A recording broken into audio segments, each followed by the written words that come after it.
Hey, welcome to the session live. I'm your host. You already know Minister Fred 2, aka Dr. Whitlow, Coach Whitlow for my youth, working in the sports arena. Listen, I'm excited about our show today. And let me tell you why I'm so excited. I'm excited because I have a co-host, a special co-host going to be joining me for the entire broadcast. He serves in the area of our medium. He's a media manager for No More Dirty Incorporated. And you'll get to meet him. But we're going to kind of talk about some things I think are very important. We had a lot of people ask as we're wrapping up this year and how you can get even more involved. And we're just going to have a real interesting conversation. He's over there snickering. But anyway, without any further ado, you know we do this every Saturday, 2 p.m. Central Standard Time. And then also, if you're on travel, because a lot of people do travel, then you can catch us on easily on a Monday evening, 7:30 p.m. Central. So we're going to kick it off with Eshawn Burgundy. This show exclusively, I think you'll find very interesting. A lot of FYIs, and then really what's coming next. So welcome to the session. Professor X in the building, our special guest, co-host, and this is going to be fun too, because my man is really the bomb. All right, so here it is. Let's give him some of that to Eshawn Burgundy, and the song is 33. You'll get the picture. 33. Let's go.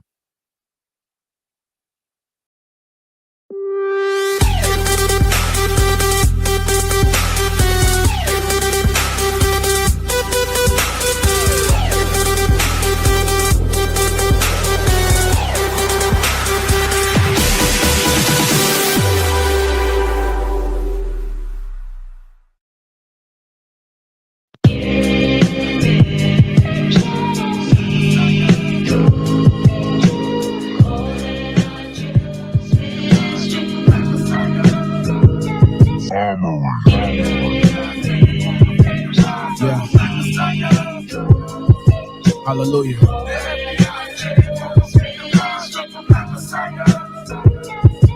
They tell us Jesus died at 33. Know what's funny? That's the highest degree of masonry. They put subliminals in the word to confound the reader. That's why we need the Holy Spirit to interpret things. The lion pen of the scribes handle the scriptures falsely. Jeremiah 8:8, the session is costly. Yahusha Hamashiach, son of the living God.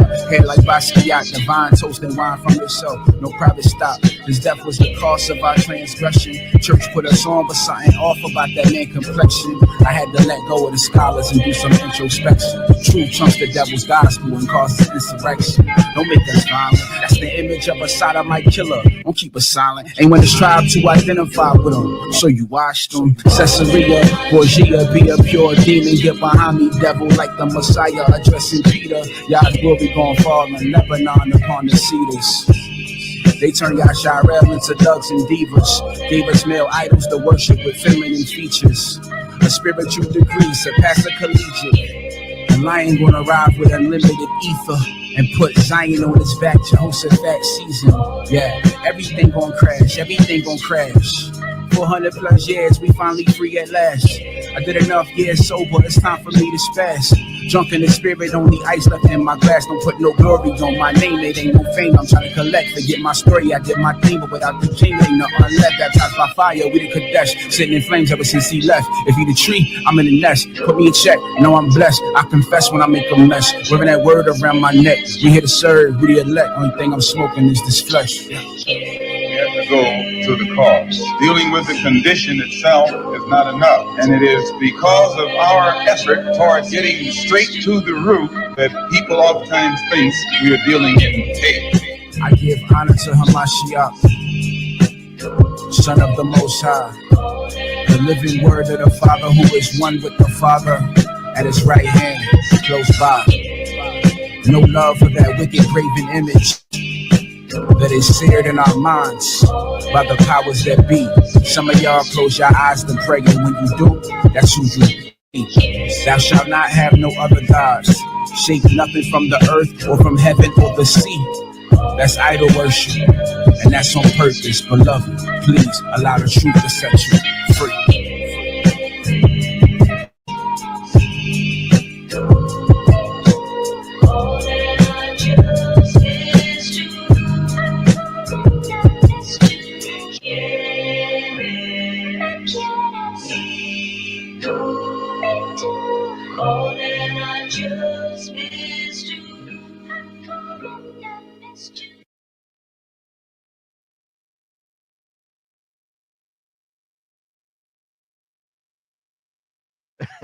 Hey, welcome back to the session live. I'm your host. You already know Doc Whitlow, Minister Fred, too. Coach Whitlow for my young cats that I work with in housing. So in the building, part of the No More Dirty team. You know, I'm always talking about Professor X. You may hear me talking about the No More Dirty radio crew, but behind the scenes, we have a media marketing actually team. And this is I guess 1/3 of the team. Yeah, it's 1/3 of the team. So without any further ado, is my man Tucker Higgins. Welcome to the show, Doc. Thank you so much for having me. It's a pleasure. So we're gonna do something really fun today.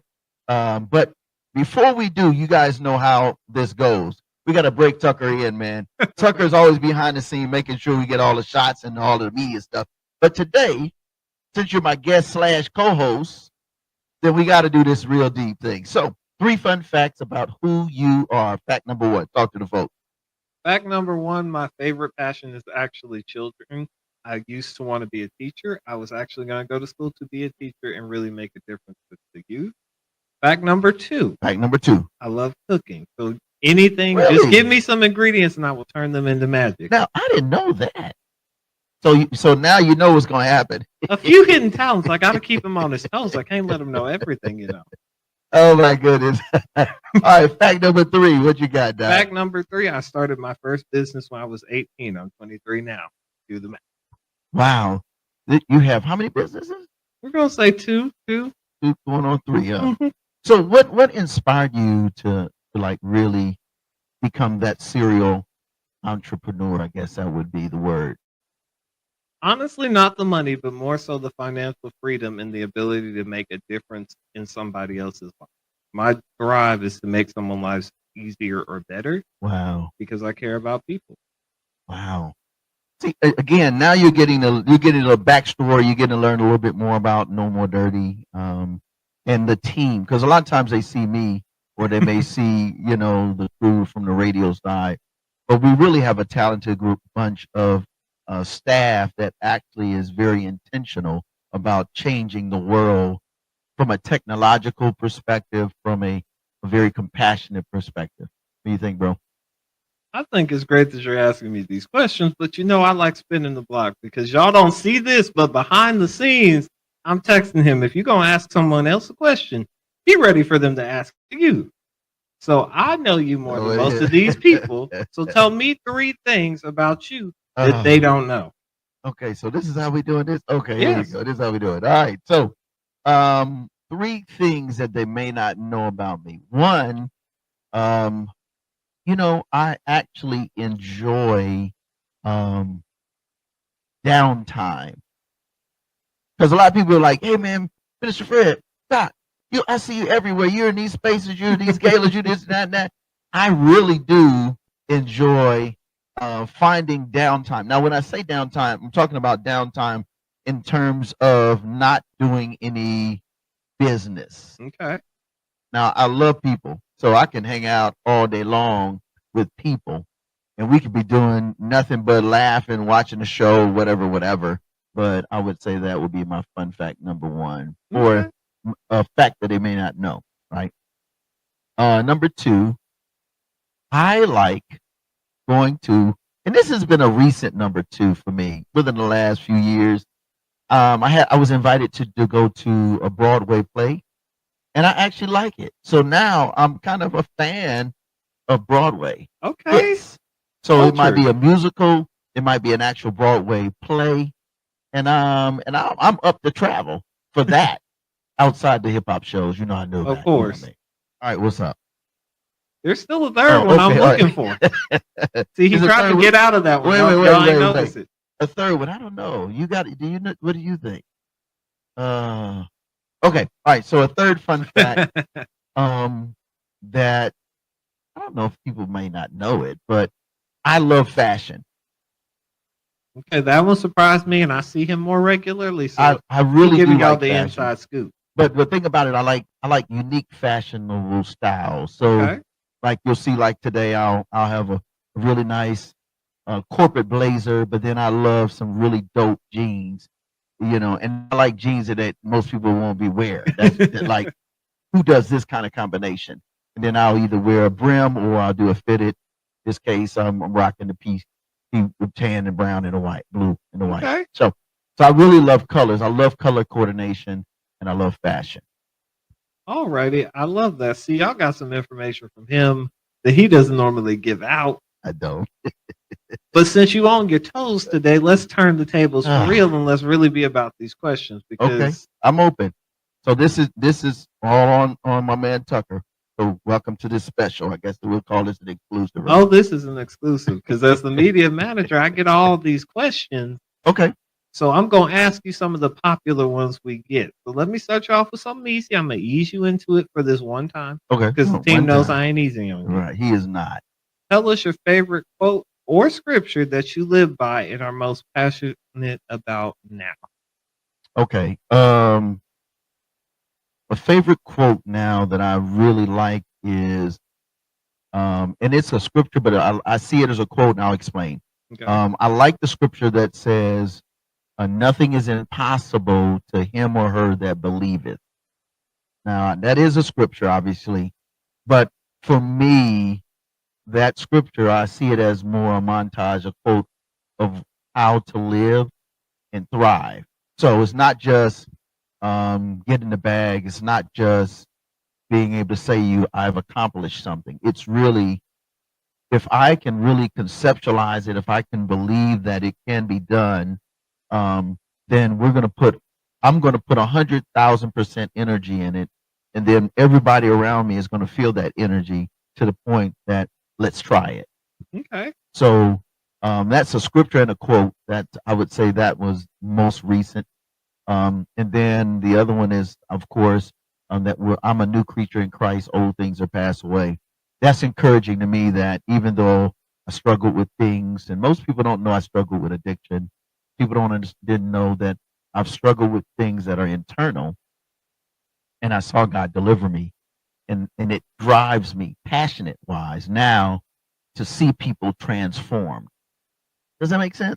So, like, to be delivered, to get help, to get resolved, to be a new person, a new Fred, and now to have all these accolades, when people don't really know that I was that dude that didn't like school, was in this space, was addicted to these things, didn't believe I could get out of it, but it was because of someone pouring into me to make me actually conceptualize or even think, well, maybe I can be better. Maybe I can do better. Maybe I can thrive. I just don't know. Maybe I'll go ahead and get a degree. Maybe, and the maybe became, I'll try. And I'll try became, okay, I'm going to do it. And I'll do it became, push through it. And then next thing you know, everybody's like, man, I'm so proud of you, Fred. And I'm like, wow, if they only knew, Tucker, if they only knew what that looked like. I think that's amazing. I think it's great that you're able to talk about it because so many people see folks like yourself in the spotlight and they think they've never been through anything, but they don't realize just how much you can go through, but how you can let those situations, no matter how good or bad, not define what you're capable of. That you're right. So do you want me to go to a song now? Or you want to? So, okay. So yeah, this is in the media. This is how this goes. I'm like, we go through at point 1, point 2, point 3, and then he's like, okay, next.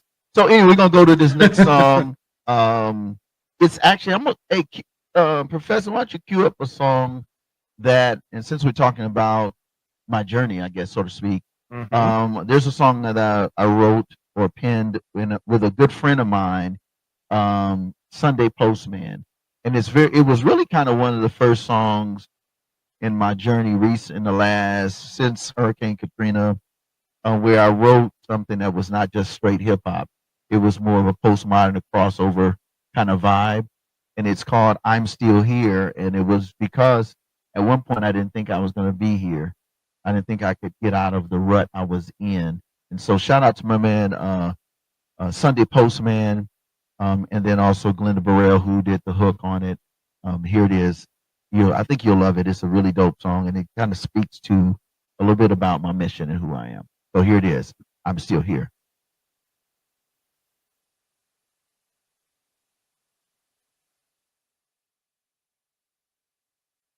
Yo, this goes out to everybody, man. Just like in that dark space, Feeling alone, man. We gon' hit you up. Sunday postman. Sunday postman. Postman. Bro, they need him. Yeah. Heard the body speak about him like they know him more, and I don't fit in. My friend asked me what I believe. I answered quickly, like it's easy.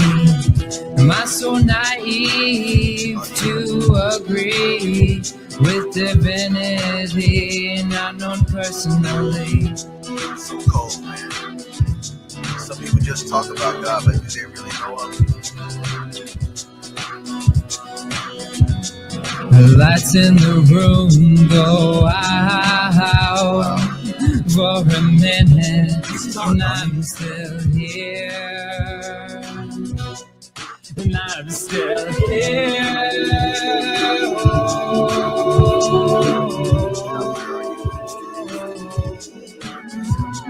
Yeah. Let me share. Appreciate it, both, man. Well, when you rack with pain, unwarranted spaces, crazy lanes, here's the deal. Know that the light will come when you boldly speak and call his name. Yeshua. For me, it was Katrina B. What he said to me, yo, I love you. I understand it's a different normal, but I'm still here. When I was young, boy, you're a love son. Now I wonder what I have become. World full of cathedrals, not aiming for mass appeal. Just something I feel is real. As the hymn goes, people will know they are Christians by their love. Real love. Never noticed before the ominous tone, as if the phrase was a bad joke. The lights in the room go out. Doesn't matter how dark it is. For a minute, and I'm still here. Sure. And I'm still here. Thank you, God. Someone needs you right now. Yeah. You're never too far. Saying never too far. Yo. The lights in the room go out. It's okay. For a minute, and I'm still here. He's And I'm still here. Give him your heart. It's tough. God, I ask that you would bless them. Save them.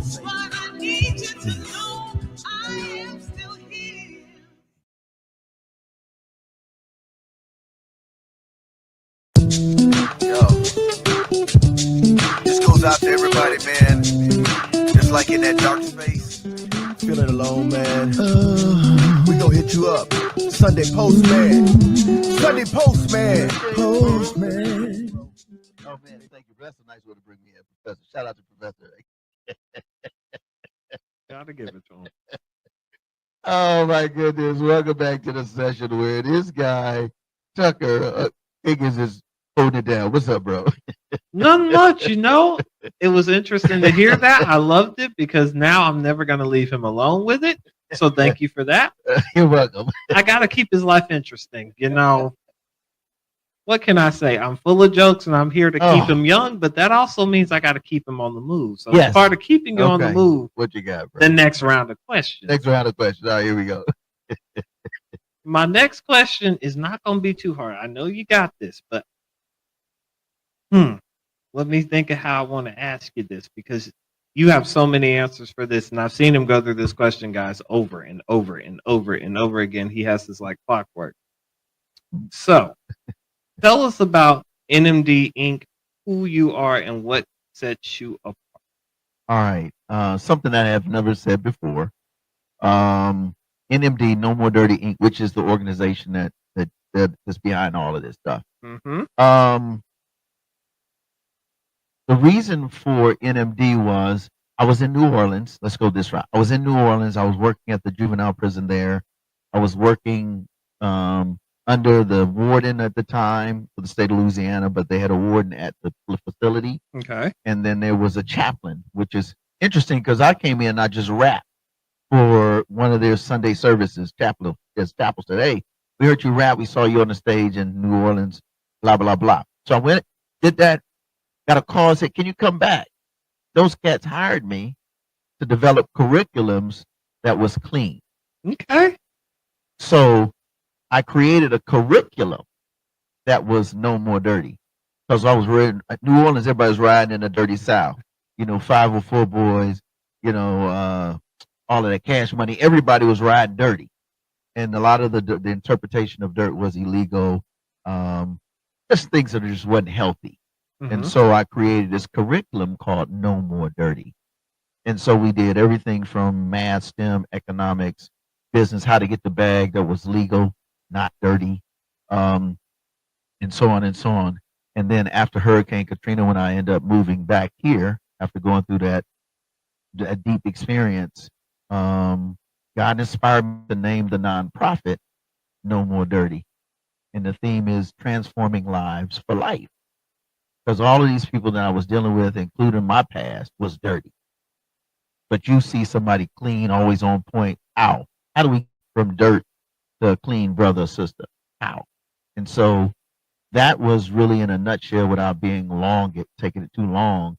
It was just one of those things where I just wanted to help people be clean and be their best self. Because I was trying to do the same thing for my own personal life and for people I serve, especially in the very toughest situations, locked up, molested, violated. The folk that nobody really want to help, they just will do this two things. They'll pray for you and just cut a check, but don't fool with you. So I was like, we're going to fool with the ones nobody want to fool with, which is what Jesus did in that sense. But we couldn't do that in state. You can't mix church and state. So I just created this 501c3 public charity to do just that. Change lives, help people see their greatest potential and become their best self. Okay, that was an amazing answer because it really gave some depth to just your mission and what is going on. Yeah. Because so many people ask that question and it's hard to give an answer, not because you don't know what it is, but because it touches so many lives in so many different ways. So when you came up with this nonprofit, what did that look like to you at first? So this is funny. Okay, that's a good question. That's a really good question. Professor, he just asking, he's a Gen Z, so he asks questions, but millennials don't ask. Most time I get these millennial questions, and it's like, you can kind of slide. So to answer your question, what did NMD look like? It really looked like bringing. Oh man, that's a good question. So when I first started with No More Dirty, it was we're gonna get a building in the cut, the roughest neighborhood, and we're gonna open up a clean club, and we're gonna talk life. Okay. That was how all of this started, because I was in the jail, and we had to talk life in a way that they can understand it, and not be like, man, I ain't trying to hear that, because that wasn't their world. Nobody graduated. Nobody did this. Everybody was in the street. Everybody was doing that. And so No More Dirty was really a space, a safe space where anybody could pull up or be in a space, whether you coming out of lockup or not. No judgment, even though life and the monstrosities of life was already beating you up. And then we would turn up, have a good time, celebrate, encourage each other. And that's really how it started, because I was like, you know what? We need to stop beating people up. We need to just say, hey, man, you can do better. What do you want to do with your life? Man, I just want to get out of jail. Okay, what else do you want to do once you get out? Man, I would love to have a business. Okay, let's talk about it. And we began to build that thing out. And it became initiatives and programs of No More Dirty versus let's create a program and see if it fits. No, we created everything around the people instead of creating a program and asking people to fit it. That didn't work. That was not our process.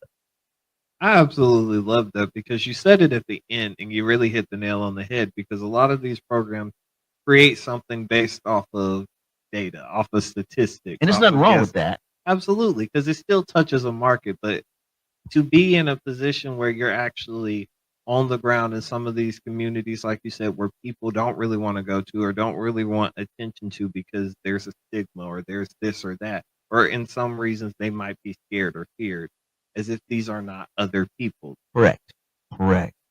And I think at the end of the day, from just a human perspective, we are all human beings striving to be our best and do our best with the time given. From a spiritual perspective, we are God ordained for success. The Bible says, Joshua 1:6-8, that He will give us good success if we keep His commands, follow in His ways, do these particular principles. So, but in life, you have so many choices, and all of them are not cool.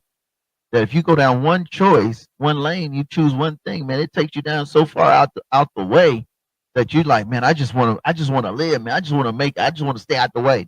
Okay, that's cool, but you got to do more than stay out the way to make this money. And I'm talking about legacy money, long term, not just hustle money. And then, so that's it, bro. That's really how this thing started and what it looked like. So basically, it would just call us, hey, Fred, man, we love what you did, so and so. Can you do this in our neighborhood? Can you do this in our city? And it became a movement. No More Dirty is a movement packaged in a nonprofit public charity. I love that.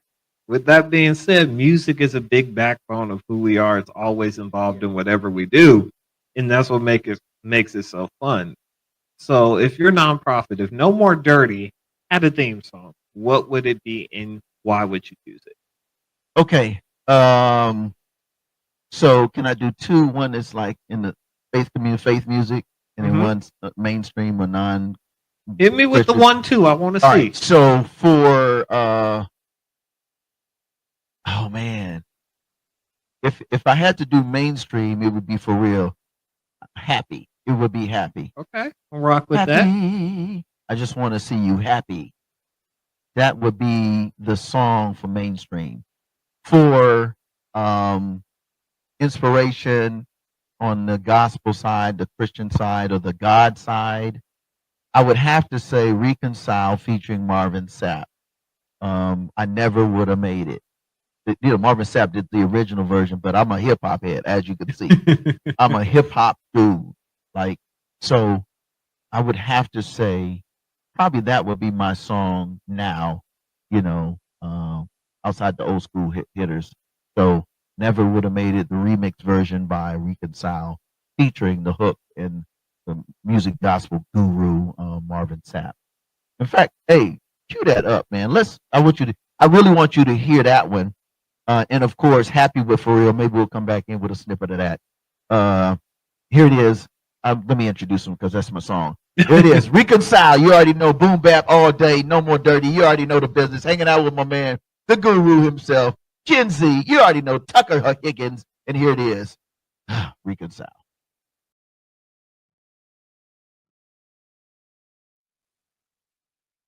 Never would have made it.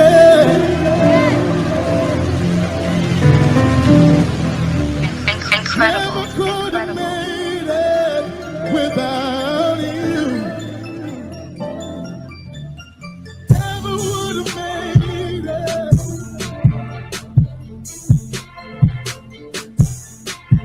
Never could have made it without you.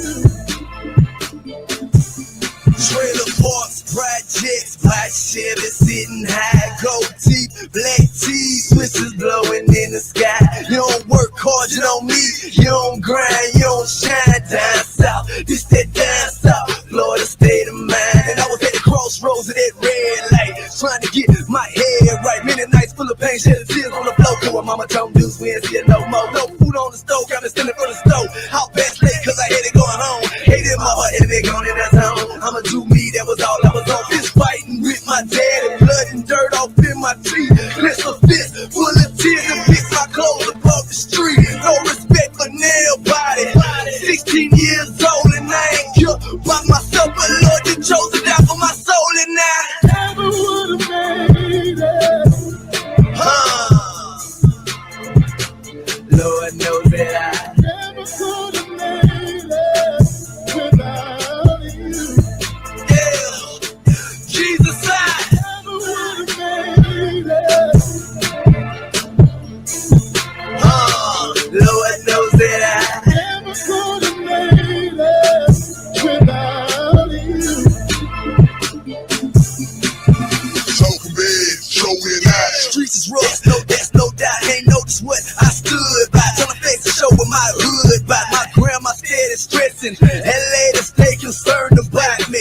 Jumped up out the post, told he ain't gas the word about me. Ducked off, dipped out, booed up. Shit caught till I was too deep in that coat house with no one else to blame. With a warrant on my name, see being hard, it left no rest in me. And I ain't know how to change, but I knew this be the death of me. Less if you can save me, Lord Jesus, I'm asking.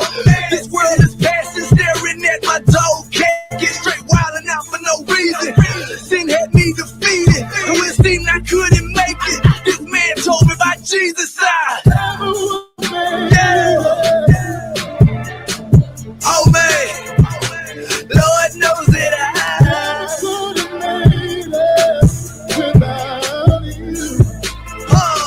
Lord knows that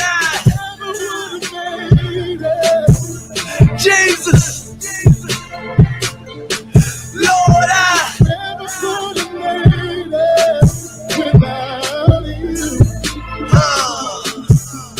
when I think back and reflect about why my Savior died, I ain't gon' front, dog, your boy get misty eyed. I'm foul, dog, ratchet, and death should have been my verdict. But it took that cross, and I ain't deserve it. Had a gang of nasty ways. Beat this, Jesus died for that. My lust, my hate, my pride, he placed it on his back, and he filled my heart with love. Brought me up in his family, even though I stood against him, he gave his all to him. I never could have made it, cause there's nothing I can do to try to win your heart.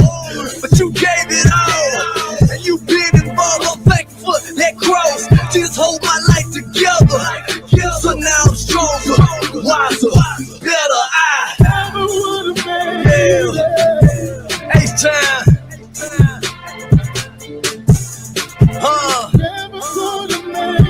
Four Miles, Florida, New Orleans. I couldn't have made it without you, Jesus.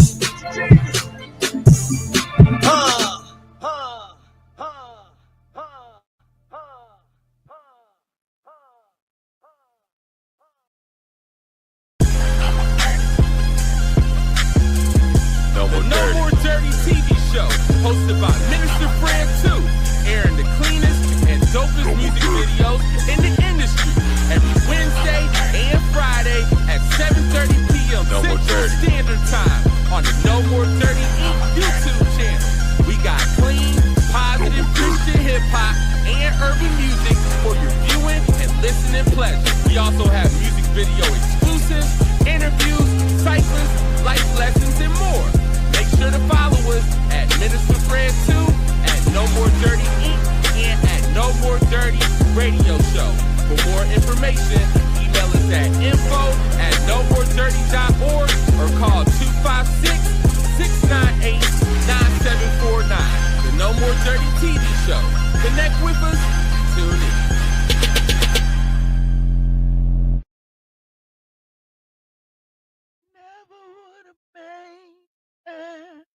Ooh, that's my joint. Y'all done got them started. Y'all don't even understand what's going on. Never would have made it without you. Lord Okay, have mercy. welcome back to the session, man. That's my joint. Shout out to my man, Professor. He dropped that happy on there. Peace, big up for real. All right, we back. Go ahead, brother. We back. He's already in the mood, so I'm gonna hit him while I can. Hit me while you can, brother. Hit me while you can. So let's spin the block. Let's run it back a little. All right, what's up? So what's one thing people would be surprised to know about the early days of starting this nonprofit? Okay, what be surprised about it? Okay. One thing I think people were really surprised is that people didn't gravitate to doing inner city work. They understood the realities of inner city work, or postmodern rural, like you go in a place and you got no good hospitals, but then you're looking for a clinic, or it might be on the urban side. It's just cops don't even really go down there unless they have to. So people were surprised. Why would you want to do this kind of work? Period. That was one of the biggest questions. Like, and surprisingly, I'll tell you, for me, I was so passionate about it. I literally dropped out of school and I was in ministry school, and I was in school doing ministry music and marketing, like what you do. And I loved it. But when I started going out on the weekends and just trying to help people doing outreach, man, I got so addicted to that. And I would go back even to the community and be like, why are we not helping these folks? Or I would go to the church and be like, yo, I think we should do this. And they'd be like, okay, well, we'll pray about it and have meetings. I'm like, we can pray and meet all day long, but if we not meeting this need, these streets are gonna be rough, you know. So and then I was young cat, like, and then I was like, I ain't cut my words. I was like, yo, you bugging. You just straight bugging, you know. So surprise, that was me. I was that dude. If we say we love people, why don't we go get it done?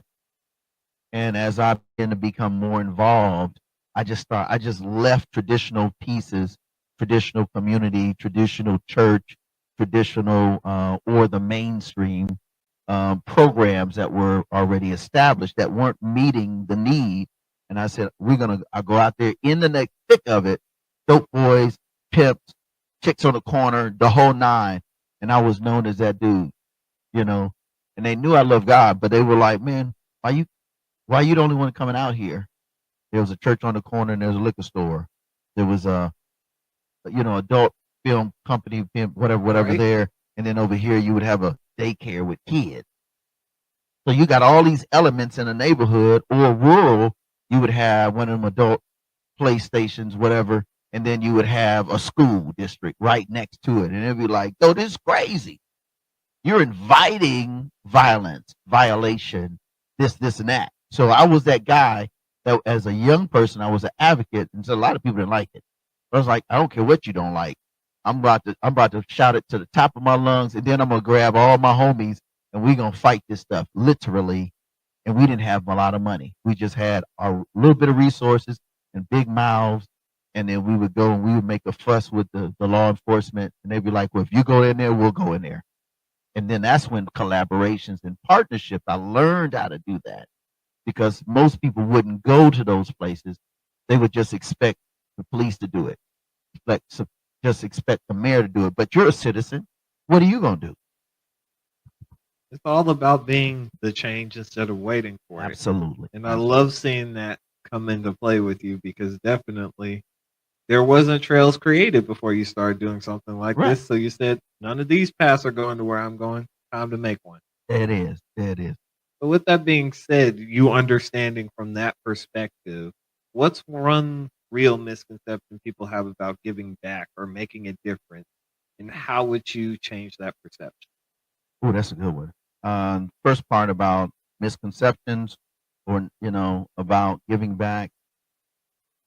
Sometimes people stereotypes or either because we just don't know, we think that giving back is going to take away from what we have.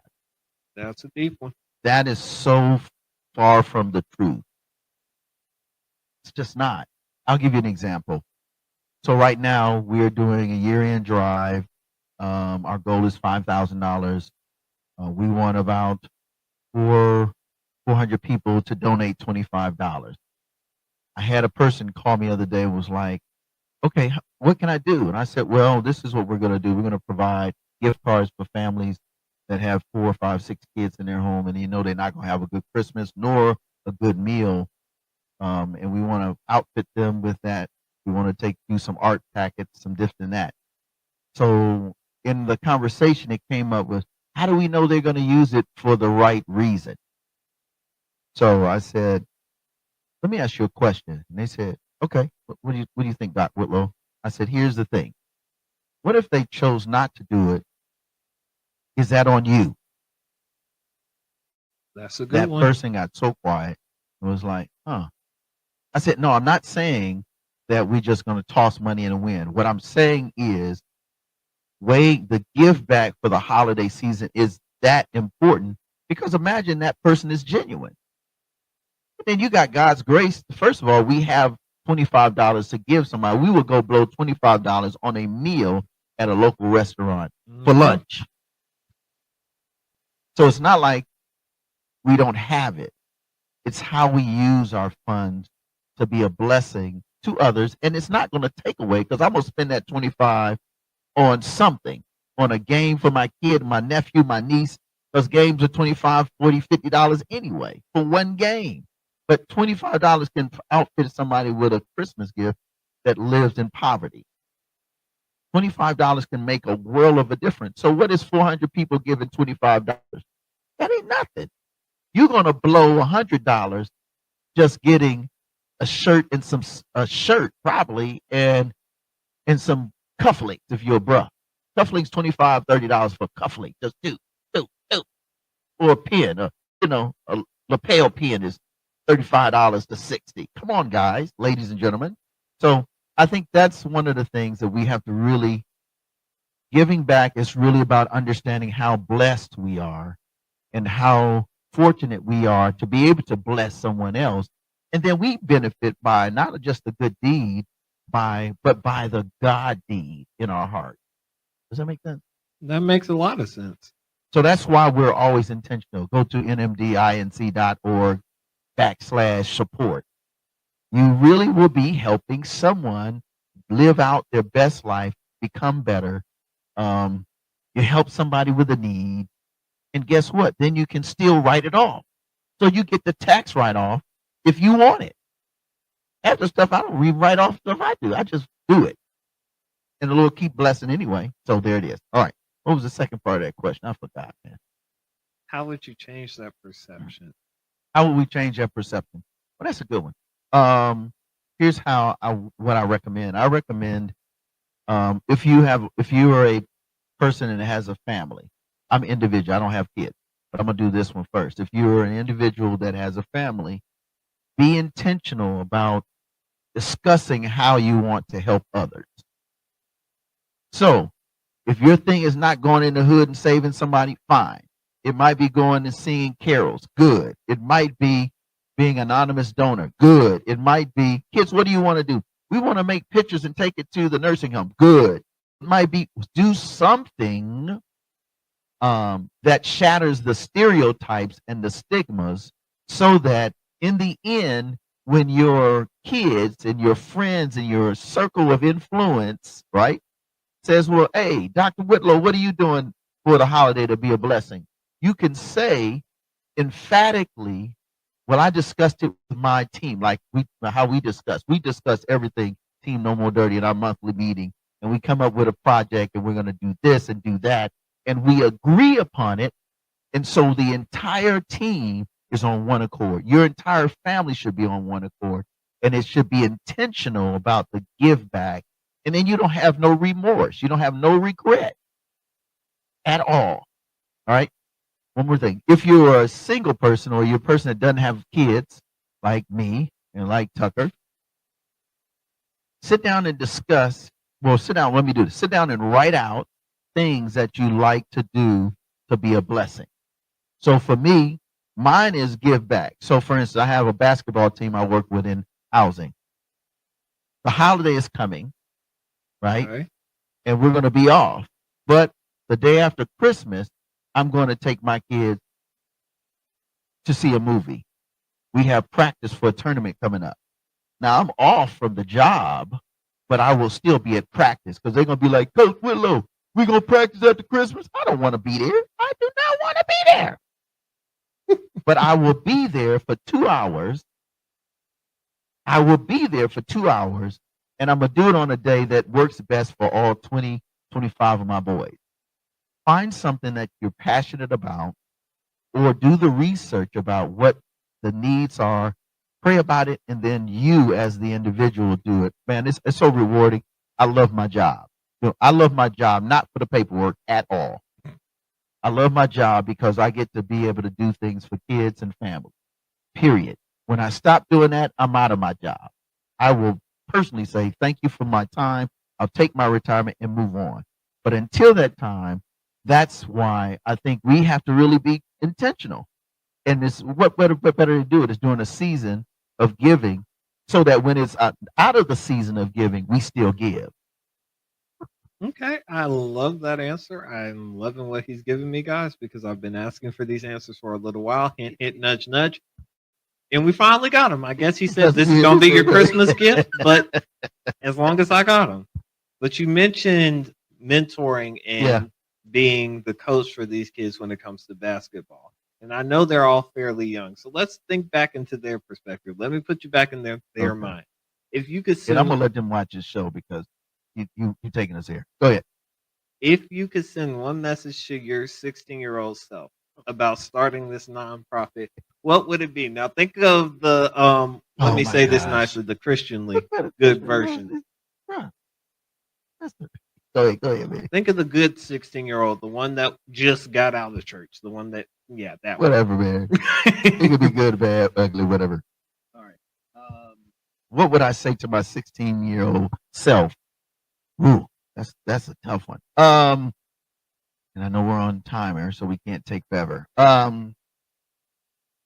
would say to the 16-year-old Frederick, and this year, that's a good question because I graduated early and I didn't like school.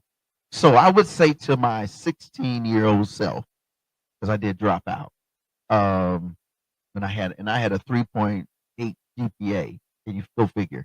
I went to college and then I was like a mechanical engineer, and I was like, I don't like school. I hate school. So here's what I would say to my 16-year-old self or any 16, 17-year-old person. You don't have to like everything to get it done.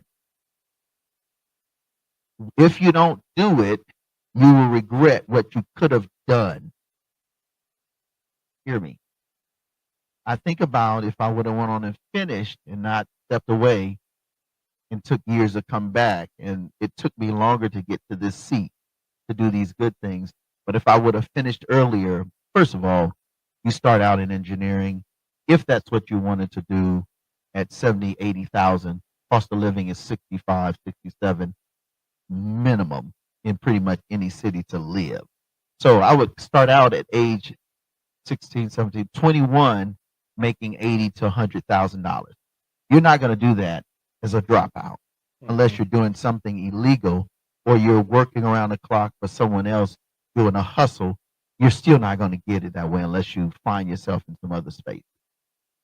So I think that's what I would tell myself, because now I'm going back and I'm getting all these education. I got my education, blah, blah, blah. And when I went back just to get my undergrad, it opened a world of doors because they could say, you finished what you started. So the second thing, the two things would be that, you don't have to like it, just get it done. And secondly, if you finish what you start, people will hire you, bring you on the team because you're a finisher and not a starter only. That was two. I love it. I absolutely love that. Wow. I want to do a song. Let's switch up a song, Professor. You made me go down the thought process. Mr. Johnson, who is an amazing, dope Christian hip hop artist, MC, life. This dude came from all kind of back to life, man. Grew up in the church, got into drugs, did everything under the sun. And he has a song he just put out called The Hardest, man, this is it, the hardest fight of his life.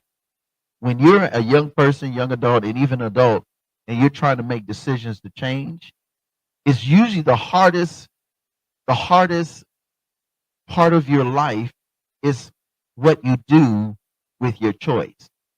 This song is gonna sop up everything we just talked about. Shout out to the Tucker 2, man. This cat is brilliant. Man, appreciate you. Here it is. You already know the business. Mr. Johnson, Professor, let's put him on. The hardest fight of my life. Think about it.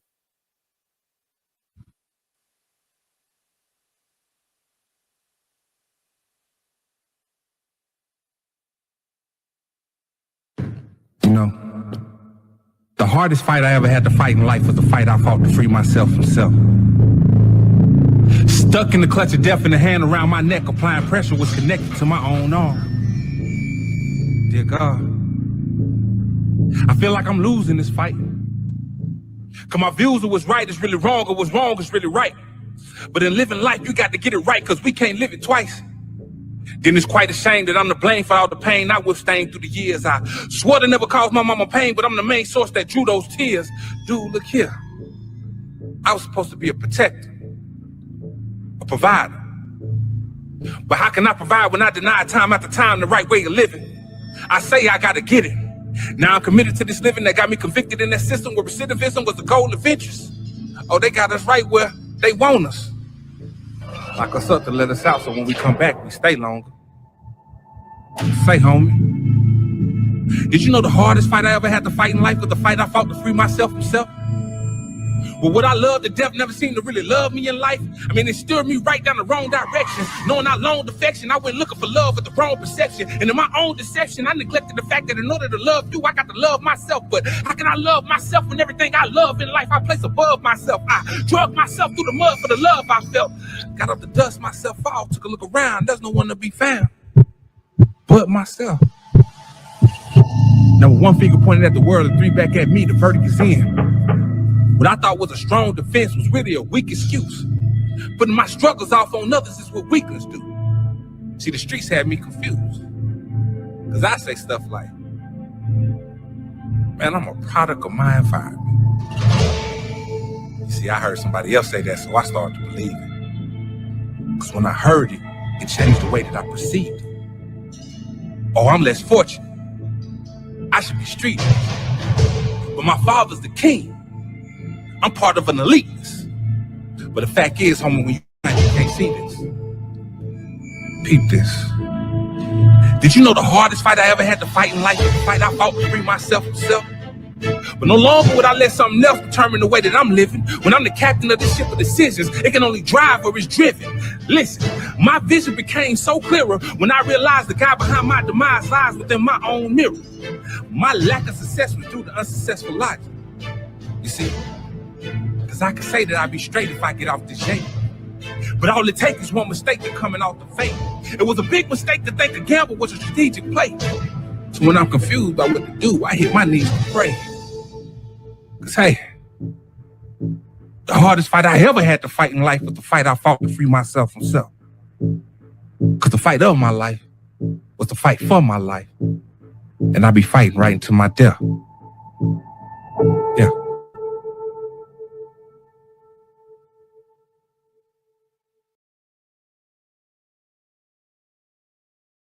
I think it was impactful. The way it hit, I was not prepared for, honestly.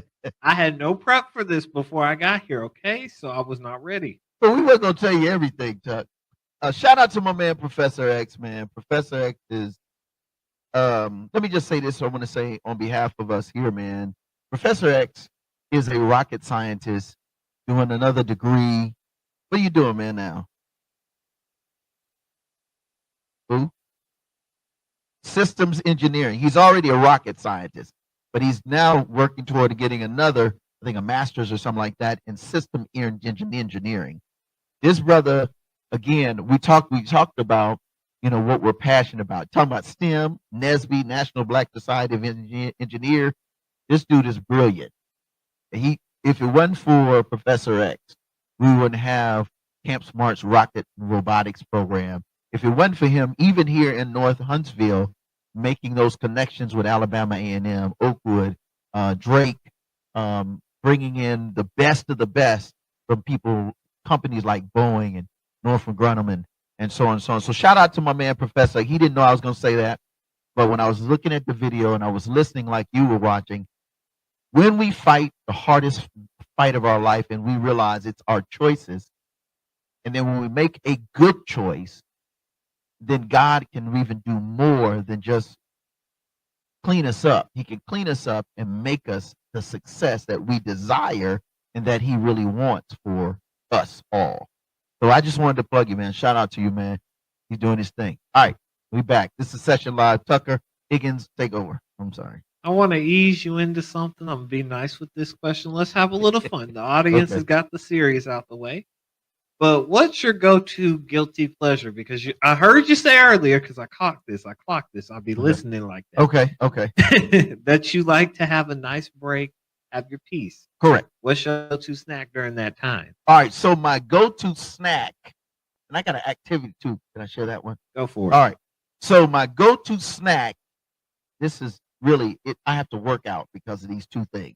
Mike and Ike's. When I go out, I'll go by the discount store. I won't call the store. And I get me 2 packs I did. I said that discount because I'm frugal. So I go there and I get the Mike and Ike original. That's one box of candy, Right. and then I get the one that's tropical. I don't like the sword, the sweet sour. I don't like that. So that's like my go-to. And then I like mesquite barbecue chips. They're the sweet ones, and I like Golden Flake specific. I'm not talking about the other. No shade to anybody else, but mine is GF. I just shaded them, didn't I? Mm-hmm. Okay. So yeah, that's what's up. That's what I like. Them two right there, and then sitting back and I'm watching a good movie. And my pastime is to go to the movie, the big screen. I don't want to. Now I got a nice little setup at the house where I got, all of that. But I love going to the movies on my downtime. Okay. You will see me be like, "Oh, is this Dr. Wood?" Yep, I'm gonna be right there watching the latest. Every time a good movie come out, there it is. Oh, you're right. Yes, the Snickers. Now the Snickers is just what I have to stay on 100,000. But it's right. Snickers, Mike and I. This dude right here. You know me, Professor.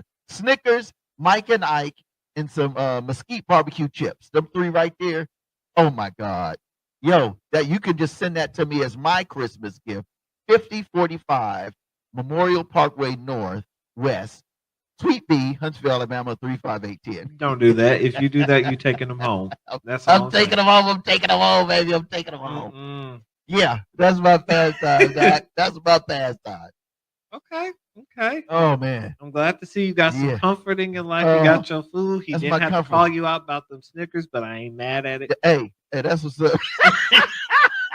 And then I got to go work out because every time I got to look right in my suits because I got to fight the gut situation.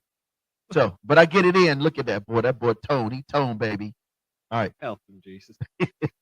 All right. The next question, I'm going to get down deep. This shouldn't have you thinking too hard. Right Okay. Now. What's one thing you've done recently to give back to your community that made you smile? Oh man. One thing I've done to give back recently this year. I think it would be, for me, it would be the festival. Okay. And not just doing we do a good annual Good Music and Arts Festival. I think because we started that during the pandemic when people were like, man, we got to get out. My kids is driving me crazy. But this year was so fun because this is our 4th year doing it. And it was so great to see families. When I see families smiling and I see the street coming out and I see suburban life, rural come out, and you got almost 4,000 people in the park and it's free. All this music, you got food trucks, and people are like, yo, Mr. Whitlow, coach, my kids can walk from downtown from public housing directly to the park. No problem, no violence, no partnerships everywhere. That right there, I think it would have to be the annual Good Music and Arts Festival. This one specifically, because we were able to give more. I mean, we gave out, shout out to Redstone and some of the other ones, our bigger sponsors for that. We were able to give out a little less than 2,000 grab bags with resources and all kind of goody stuff for free, in addition to the festival and rocking on the city stage and all that. So I would say probably the Good Music and Arts Festival was like, but that was one for me for the book this year. Okay, now I'm gonna hit you with a big thing that he doesn't talk about, even though he should talk about, but we're gonna make him talk about it. And I think you know where I'm going. But what was the most impactful thing about receiving the Presidential Lifetime Community Award? Okay. Oh man. Okay. What was the most impactful? What was the most impactful?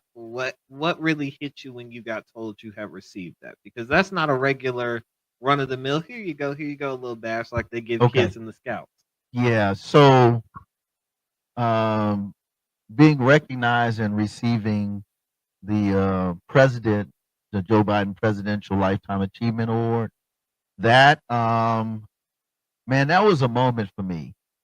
After so many years, over 30 some years of service, 36 years of service, receiving that recognition, man, I was in tears, man, first of all, and I'm not a crier. But I was cool till I actually got up there and I made it through receiving it and standing with them, one of the ambassadors for the president of the United States. Um, that moment made me realize that all the things that we've done through No More Dirty, and prior to that, through Strictly Jesus, music, the hip hop, the outreach, the this, the that. In that moment, it finally made sense that this is what was my purpose, my God given purpose. And all the naysayers, you can't rap for Jesus, you can't, why you going in them hoods, why you taking that job when you could be making this money doing this, or it was a lot of people that was not for this type of work that you all now recognize as No More Dirty Inc. or the No More Dirty movement. But it just made me think, man, the Bible says, Jesus said, you will be despised and persecuted for doing good. And so in that moment, for the White House to recognize the good and the good work that God had blessed me to glorify the Father and our nation and our people, man, it changed my life, man. I wasn't expect, like you said, I was not expecting it. I didn't know it was coming until later. When it first happened, I thought it was a prank, somebody calling me on an unpublished line. I'm like, who is this? You're tripping. So I think for me, it's motivation to continue to do more. And it just said that you never know, and this is for you, you never know who's watching. You never know who's paying attention. You never know who might say one day, man, I appreciate you so much here. Not because they have to, but because they choose to. And so for me, now having received that, and then I got the Harvard University, Harvard, I got the certification for humanitarian work, the medallion from the President of the United States. I don't know if you have the pictures, man, and you want to show it, but we'll add it in here. But just those kind of things, it just encourages me to continue to do what's right. And the Bible says, do what's right as unto the Lord and not man. Man benefits by your good. Your kids benefit by you being mannerable, being a gentleman, and queens, and being the beautiful, sexy, and saved person you are. It gives and encourages us in life to be our best version of ourselves. So that's a great question. I definitely wasn't expecting that one, but kudos to you for that. And kudos to our President Joe Biden and his cabinet for selecting me along with 30 other, because it's about 25 to 30 people that get it every year. So I was selected out of that to get an honorary doctorate in addition to that was bananas. All right. So now coming off of that high, still keeping in touch with those emotions, what's one song, movie, book, quote, thing in general that inspires you to keep going? All right. So I think I would have to do this one. This is one of my moments. Okay. I would have to do a Professor Shaft. Old school Shaft. You walk in with that black leather and they'd be like, who's the man? So I would have to say, that's an old school one. My dad put me on that back in the day. So I would say movie would have to be Shaft. What else? Song, I would have to say another Christian hip hop artist, Dante from Hog Mob. I want to play that one too. Cue that one up. It's called 100. Keeping it 100. So I would say in terms of songs, it would be now my life is dedicated to whatever I do. I'm going to keep it 100. And I always say I'm going to keep it 100,000 because whatever we do it to the best of your ability, whatsoever is pure, true, just, kind, loving, of good report, kind. Think on these things and do it. That's Philippians 4:8. You can't get to the I can do all things if you're not kind, just, pure, loving, compassionate, honorable. You can't get to that verse 13 if you wilding out and doing stuff and you ain't choosing verse 8 of Philippians 4:8. So I would say, yeah, that would be the song. Would definitely be Dante of Hog Mob. Those cats came straight out the street and he says, I'm gonna still keep it 100, and I'm gonna keep my brims. I'm gonna keep my fitted. I love my jeans. But then I know how to dress up and put on a gala and put a bow tie on and yes, sir, and speak the English language and then the neighborhood language. So I think we can be all things, all men, and keep it 100 and still be honorable and still do those things that are most advantageous to our community, our government, our society, and most importantly to our neighborhood and to God, kingdom and community. Oh, there it is, man. That's the honorary doctorate degree. Oh, man, appreciate you on that, man. Shout out to Lady Ambassador President Sharon J. Brown and her institute, the School of Champions of Theologians and the Theological Institute, for being a blessing to myself. And I'm going to say shout out to two other individuals, Dr. Tony and Lita Jones. They also received an honorary doctorate. And yeah, that was a moment for all three of us. And of course, the Presidential Lifetime Achievement Award, which was super dope. Yeah, I think that answers your question. Let's go to one more song. Can we go to a song? Of course. Let's do 100. Let's do 100 by Hog Mog, and then we got to do the wrap up, man. On what's up? Oh yeah. Oh, that's the letter from President Biden. We got the medallion too. You had that one too, Professor. If you have that one, if not, we can show that on the back end, and also the actual plaque. I mean, the actual award. But without any further ado, here it is. Keep it 100. You already know the business. Let's go. There it is. Yes, sir. Yes, sir. That's official, folks. I'm gonna put that on. I'm gonna frame that thing too. We'll be right back.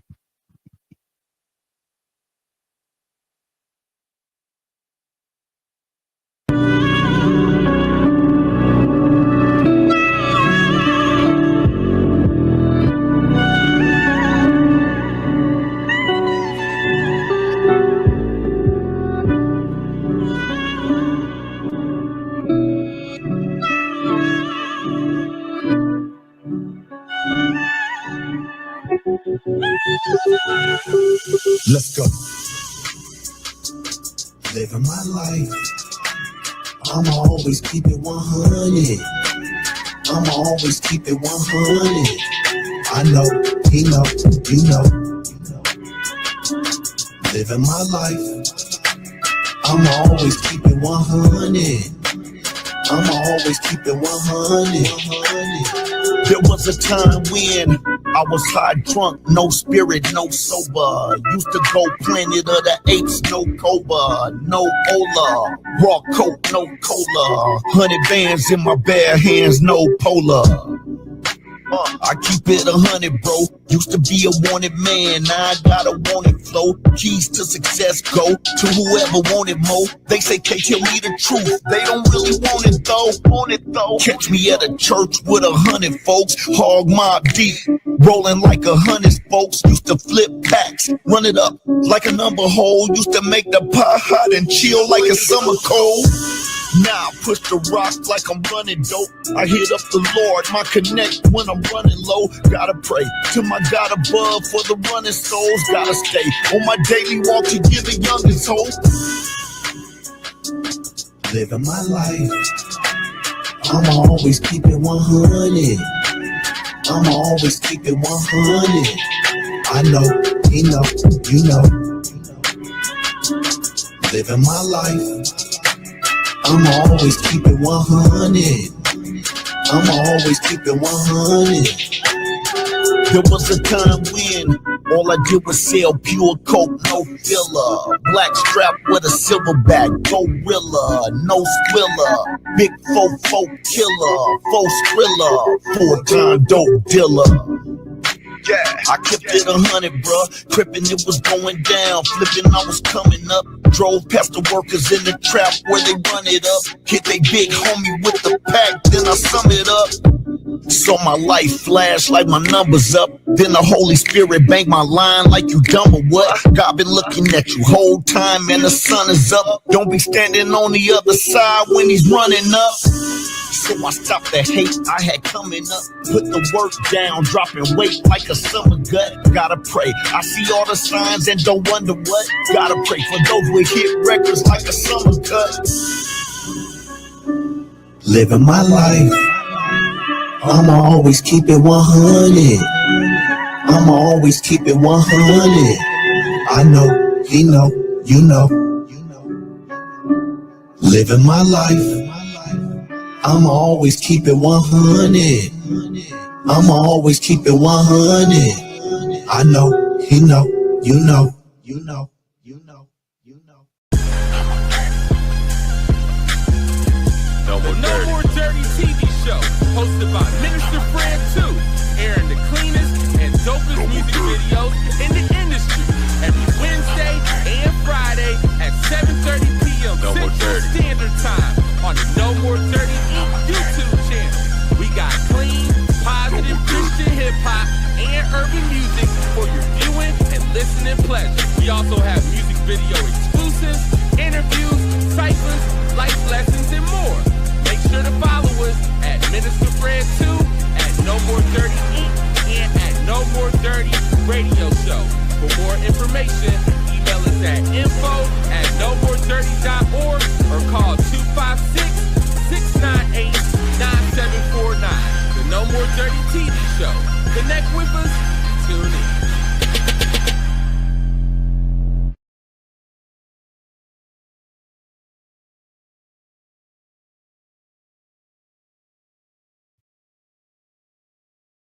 Hey, welcome back. Welcome back. I'm going to keep my life 100. 100. You know, he knows, we know. Welcome back to Session Live with my co-host. Taking over the show is Tucker Higgins. What's up, bro? Nothing much. I'm just helping him out here. He hasn't even let me. I went off the script a little trying to throw him. Yeah, you did. It didn't quite work like I thought it would, but he did respond well, so we're going to be happy for him. Salute to you. All right, so this is the wrap up. What you got? Any more questions? And I got a special guest I wanted to introduce too. I'm so glad you asked because I always have questions for him, and now I get to ask. So, and get away with it. I was going to ask anyway, but this is a two-part question. So, what kind of legacy do you want your nonprofit to leave behind in the next 10 years? Next 10 years, the legacy, what will we want to leave? I would say an indelible imprint of good that is undisputed. Okay. What do I mean by that? The good that the Lord has blessed us to do through it, we're gonna do it 100-fold. So that includes doing things more intentional. That means we're gonna go in deeper and darker communities, not just in the country of America, but abroad.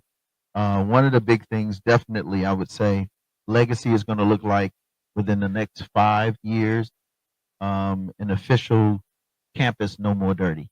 Full campus, 15, 20,000 square feet facility, where we'll be able to do all these really great things. Kids can come in wherever they are and their families, and we're really going to address those needs that kind of fall through the cracks.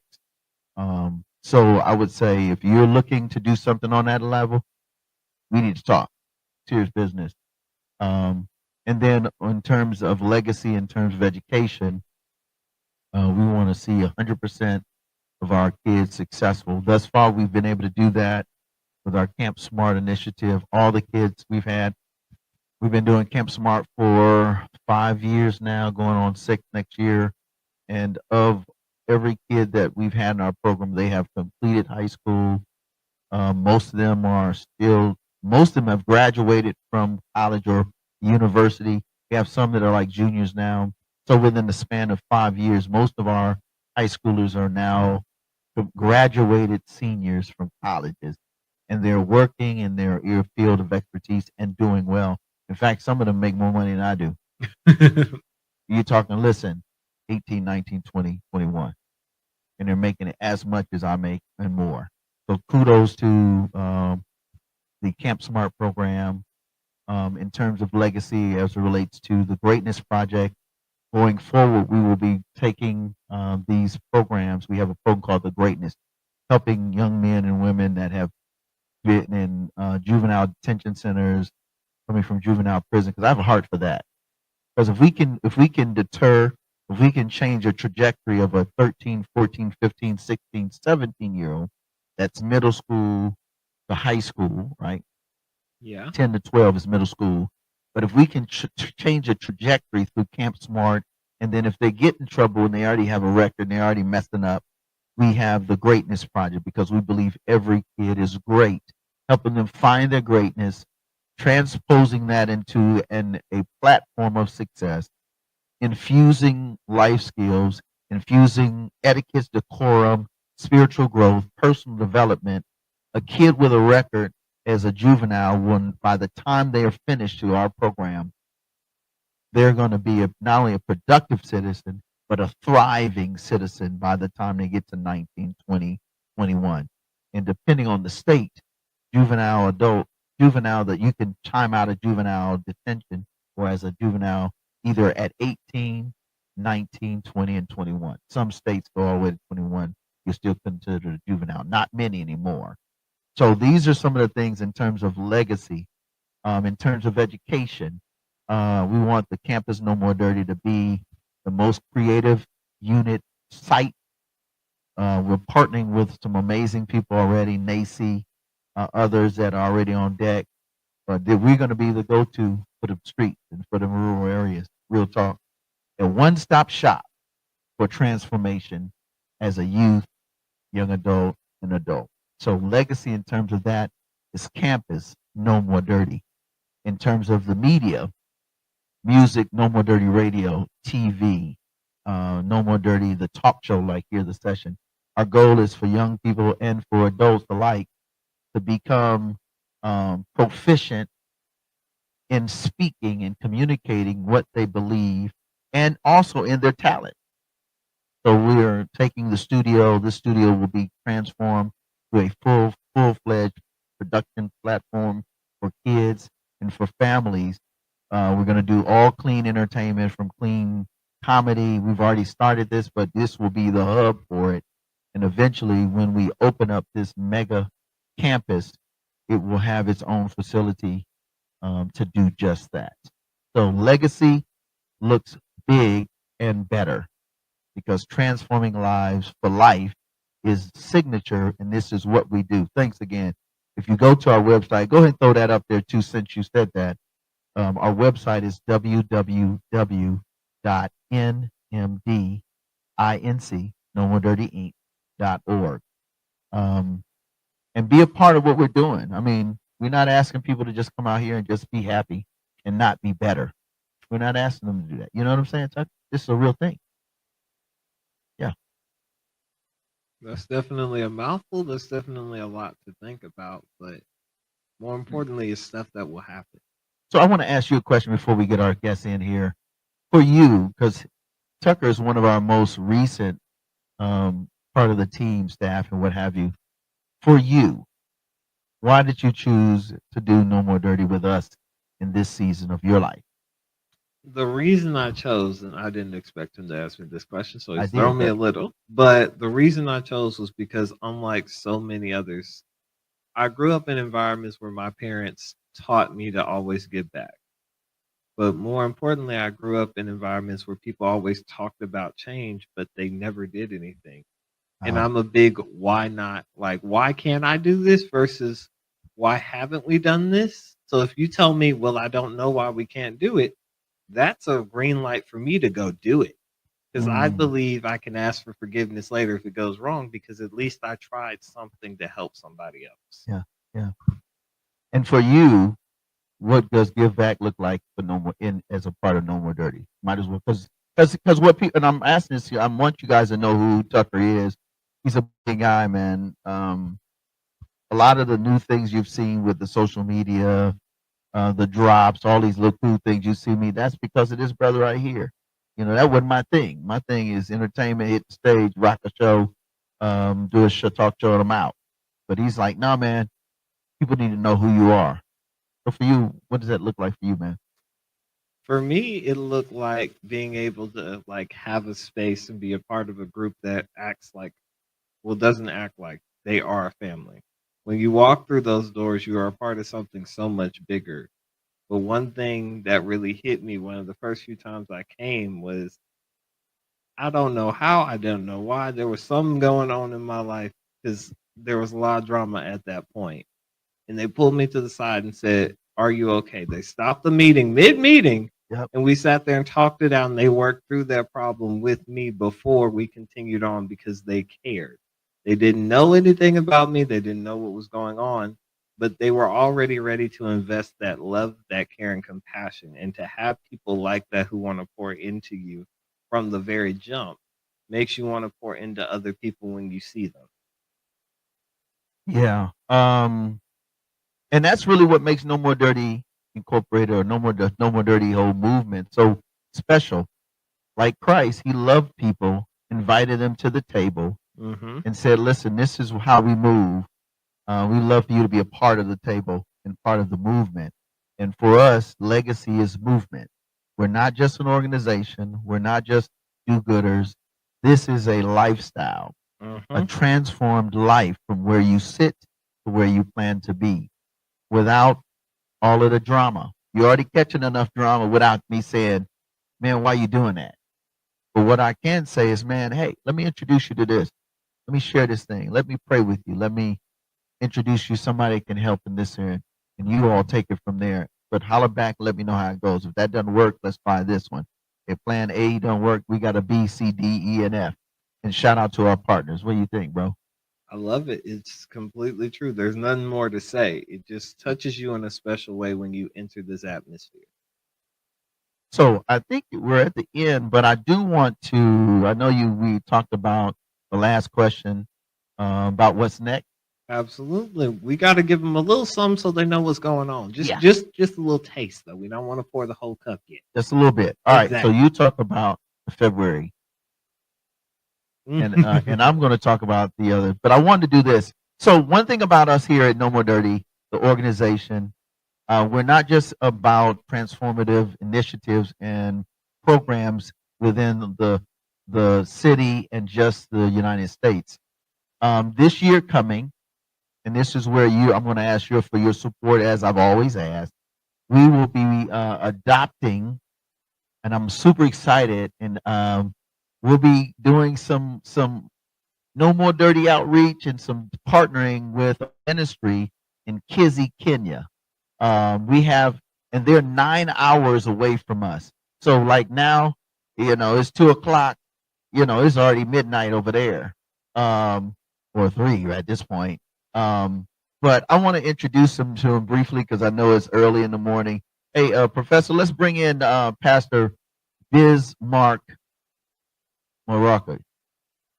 Hey, what's going on? Welcome to the show, Doc. Welcome to the show. He's going to bring you in right about now, all the way from Kizzy, Kenya. What's up, Doc? How you doing, man? You got to unmute.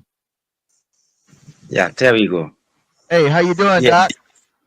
I'm doing well. I'm doing pretty well. We are present, It's a good morning, a blessed day that God has given us, a Monday morning, a day that we've never seen, in which we will rejoice and be glad in it. This Monday, 2024. Yes, sir. The day that we've never seen. So I can say that I'm so glad, I'm so pleased to have been connected with you, to be together with you in this platform. This is where we will sharpen each other and lift each other in faith. Yeah. So listen. Yeah. So let me jump in. I want to introduce you all. This is Pastor. He's in the building all the way from Kizzy, Kenya. Hey man, listen. We're excited. We met I think we met online. He was checking out some of our programming, and tell them a little about what you're doing in your ministry there. And we're going to partner, and we'll tell you how we're going to do more of this. But it's early in the morning over there, so we ain't going to take up all your time because we do understand. We want to respect that. But tell us a little bit about why you wanted to partner with No More Dirty and why this is so special to you. Yes. Yeah. Actually, let me first of all introduce myself. This is Pastor Bismarck Makolo Mweli from East Africa, Kenya. Our Way to Heaven ministry under Baptist Church denomination. And I'm so honored to have been connected with you, with your ministry, as I was touched in what that you are doing online. And here in our place, we are trying ups and down to expand the gospel by doing evangelism twice a week.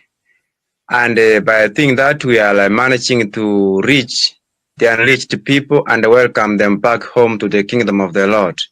So I decided to work with you because I was being touched by the Holy Spirit that you are the mighty men and women of God that we may work with, who are kingdom-minded, because we know that if we may join our hands together, it will be easier for us to move forward in one accord and one mind.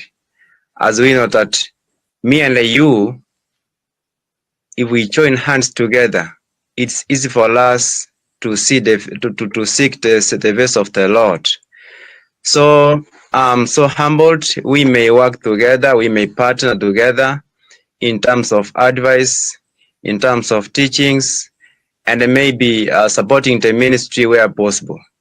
Because we in our place here, I can say that I'm from the interior part of the country, where there are many who are not, who are very illiterate, and who are not actually recognize themselves to Christianity.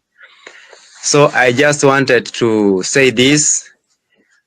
Those times that we do evangelism and during our church services, we managed to receive new members, new souls, and we should be in need of Bibles, because when you get a new member, a new believer, you need to equip him with the Bible so that he or she may be reading for her own her own time, for his or her own understanding. So I'm so glad to have connected with your ministry, and I can feel that there will be more and more blessings on the way coming in our lives, because God has above us as to why we were connected, you know. Yeah. It's good in whatever that we do, we recognize, or we are in the presence of the Lord, and we recognize him first, priority number one. Yeah, and you know the other thing, folk, and I just wanted to you ask folks new.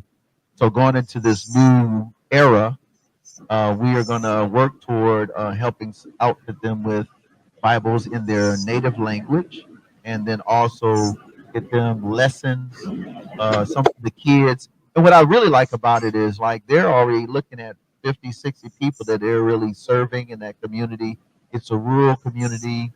And then when the kids come back, the students come back from college and for school, because they have to go away for school, and they got another 40, 50. So we're going to try and outfit, maybe up to 180 to 100 Bibles, and then also good literature and lessons, so that they can be productive citizens in their community, in their nation.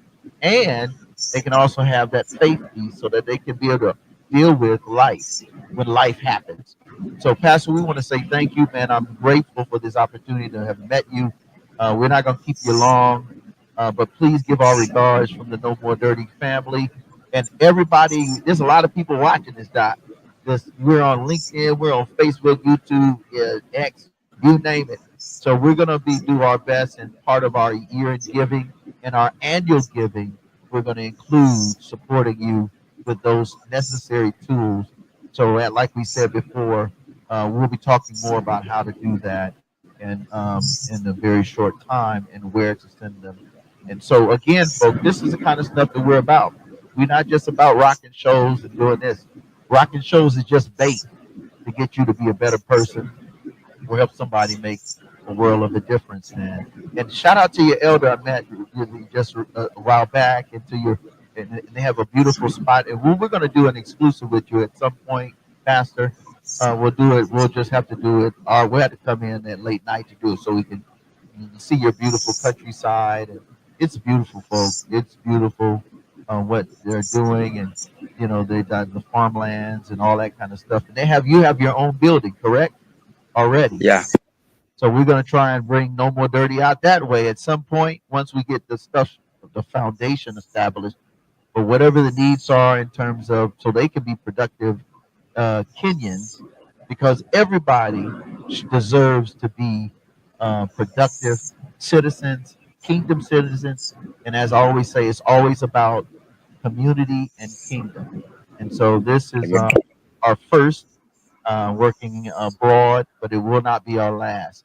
So to those that are watching, they're like, man, so what's next? This is part of the next. So again, man, salute, bro. God love you, man. We're gonna let you get back. Love you too. Love you too, man. Blessings and peace. Peace. Okay, okay. Bye-bye. Bye-bye. So there it is. That's just part of it. And then we got stuff going on locally. We are going to get ready to do something that has never been done. And we'll give you more information. So why don't you tell them about what we got coming up in the first quarter, maybe around February, Black History Month, and all that jazz, bro. We're doing something completely unique. We're doing something that has never been done before. We are setting the standard and we are raising the bar at the same time. Let me tell you, we are actually partnering with the Huntsville Museum of Art to bring forth a special presentation, is what I like to call it. Yes. To give back to our community and show them a new appreciation, not only for the art on display, but also to bring forth some new stuff to capture their attention and give them a place to experience some culture in a safe space. Come on. And we're going to feature local artists, the different varieties of artists. And shout out to Aubrey and the whole team over there at Huntsville Museum of Art. Man, listen, we've got to really kind of step next level, level the bar and take the bar and then raise the bar in diversity and inclusion. Of course, we want to always be equitable in everything we do, but also appreciate culture and ethnicity. Listen, it's a beautiful thing to have different people in one space, and the proceeds are going to be able to bless the Huntsville Museum, and the proceeds are going to be able to bless No More Dirty to do things like what you just seen. We're going to get Bibles. We're going to get coloring books for the kids. We're going to help them do what they're doing and expand their reach, helping their people in Kenya. Then we're going to do some right here in Huntsville. The proceeds are going to help work with our kids in less fortunate situations. We're going to develop this campus, this No More Dirty campus, but it starts with this legacy continuing, So we're going to tell you more about it. I just want to put the plug in. In fact, we're going to have Audrey to come and be our guest, probably the very first of the year. So I need you to mark your calendar for February 6th from 5 to 8 p.m. at the Huntsville Museum of Arts. We'll tell you more about it. So that's kind of what's going on. What do you think, man? I love it. I love culture. I love art. And I love being able to expand that and invite people to an opportunity to appreciate or do something they wouldn't do. Yeah. And so I think we're going to roll out with that. Oh, also, Professor, we're doing our annual drive. Let me do that one first, and that is $25 where we want about 400 to 500 people to support that so that we can get our first shipment of Bibles out. We also want to be able to bless about 15 to 25 families for the holiday. Shout out to Always Available. They're partnering with gift cards for at least 10 kids, but we want to service 25 to 35 kids this holiday. So you can go to our website, nmdinc.org/support. There it is. Put that up there. In fact, why don't you share a little bit about how they can get in touch with you in terms of the media while I get this cord for this. All right. Absolutely. If you want to get in touch with us, you can do the old DM, but I would prefer you email us, go to our website at No More Dirty. I promise you it's under contact. You can send it to our team. We will get back to you as soon as possible. We're always looking for people to partner up with, and we're always looking for people who want to make a difference in this community. I believe that's it, man. Did we cover everything? I think we covered all the bases. He actually answered all the questions. Y'all know how difficult that was to get him to do. To get me to do that stuff. But, man, shout out again. Let's give it up for my man, Tucker Higgins. You already know the business, our social media guru.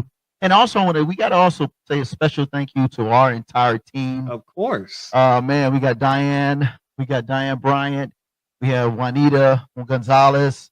We have the whole team, Professor. We got DJ Scissorhands, Sam Smite, DJ Fanatic in the building. Also, we want to say shout out, big ups to our former Life Lessons cat. We got Dr. Mike across in there, and also we got Coach Joe. And we got the whole crew, the Green Room Entertainment. And it's most important, we want to say thank you to you for taking time to tune in every week. And we do this every week, Doc. And shout out to my boy, Professor X. So there it is, Give Back every Friday, every Wednesday night. You already know how we do this. It's the No More Dirty TV show. It's 100% clean, family friendly, but we turn all the way up. You can have a party for an hour. Listen to this show. Then on Saturdays, you get what we got right here. There he is, Professor X, the man with the plan. He is the dude that you don't see on the screen, but he's always rocking with me live and well. And our co-host, again, we want to say special graces and thank you to Tucker. And that, so Saturdays at 2, 7:30 p.m. on Mondays, because for a lot of people on travel. And then on Sundays, you already know the business, No More Dirty Radio, 5 p.m. G93. Then we got 6 p.m. We got, oh my goodness. Then we got We Up 103.1. They both have apps, so that means you can enjoy them as well. And then after you get through enjoying the 5 o'clock show that you see on the screen, then we got the 6 o'clock show on We Up 103.1. And then we finale on Mondays worldwide with Ann C. Shout out to her, the whole team at envision-radio.com. Don't forget to plug that one too, Professor. Get that one up on the screen for us. And then, of course, everything we do is really all about making a difference. There it is, We Up. And then you already know Mondays, there it is. You already know, envision-radio.com. So we just want to say thank you. Anchor, you can check us out worldwide on our platform. Go to our website, nmdinc.org. We really want everybody to jump on board. We want about 400 to 500 people. $25, you can write it off. You automatically get the tax write-off, but you'll be able to bless somebody. What do you think, bro? I think it's an amazing opportunity.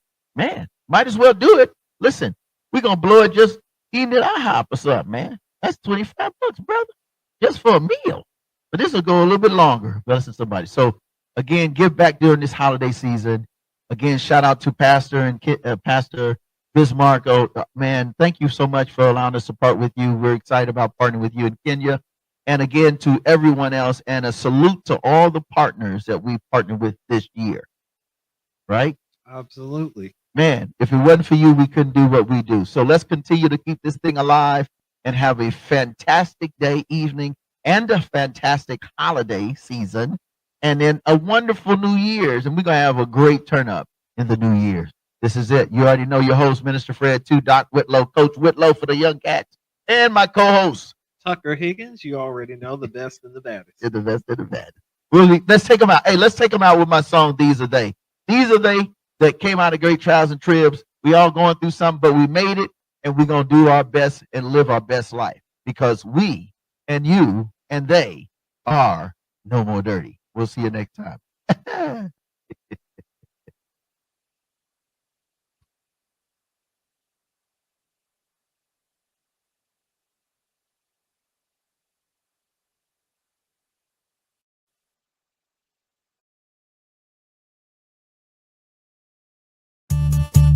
I realize that this is serious. I realize you're going through a lot of stuff that you should not go through, but guess what? You have to go through, because you must be a part of what God has called the These Are They squad.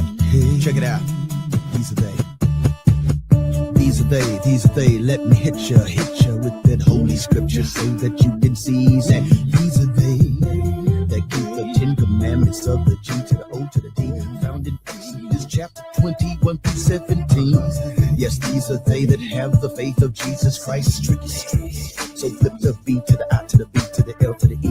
The text be Revelations 14, verse B 12, and you would discover that these are they that have the patience of the saints, run the race, keep the pace, never, ever, ever make haste, cause these are they that will not see death. Hey, face to face, they will see the JC on that glorious day, man. I can't wait, I hope to see that you'll be in the place, yo.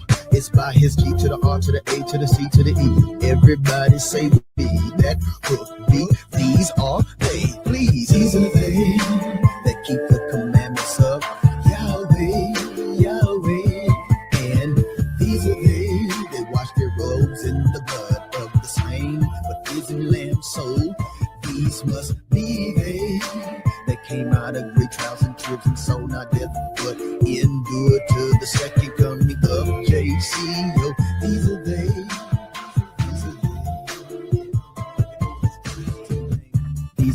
These are they that stood on the Mount of Zion next to the Lamb of Yahweh. So these are they that have their father's name written in their foreheads for eternity. Cause these are they that was not corrupted by immorality. Yes, these are they that worshiped on the seventh day, Sabbath as the true Lord's day, in spite of mad persecution and controversy.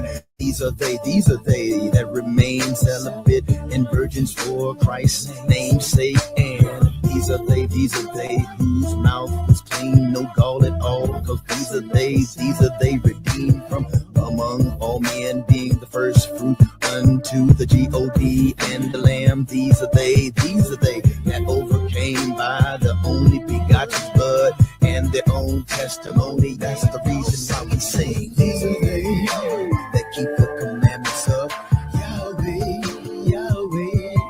And these are they that wash their robes in the blood of the slain, but risen lamb soul. These must be they that came out of great trials and tribs and soul, not death, but endured to the second coming of JCO. These are they. Right, I'm out on this track. Check it out. Here we go. Check it out.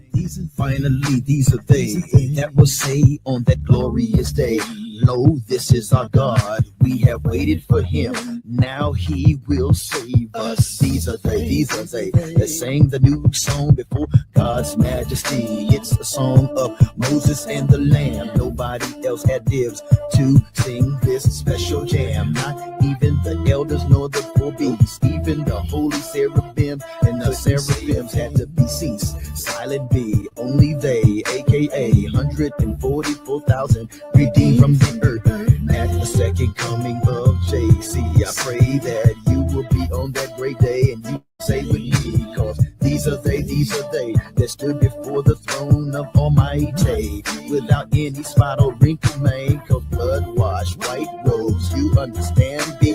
Cause if you're not a part of these, then you gon' be lost. Sing. These are they that keep the commandments of Yahweh, Yahweh. And these are they that wash their robes in the blood of the slain, but risen lamb soul. These must be they that came out of great trials and tribs and soul, not death, but endured to the second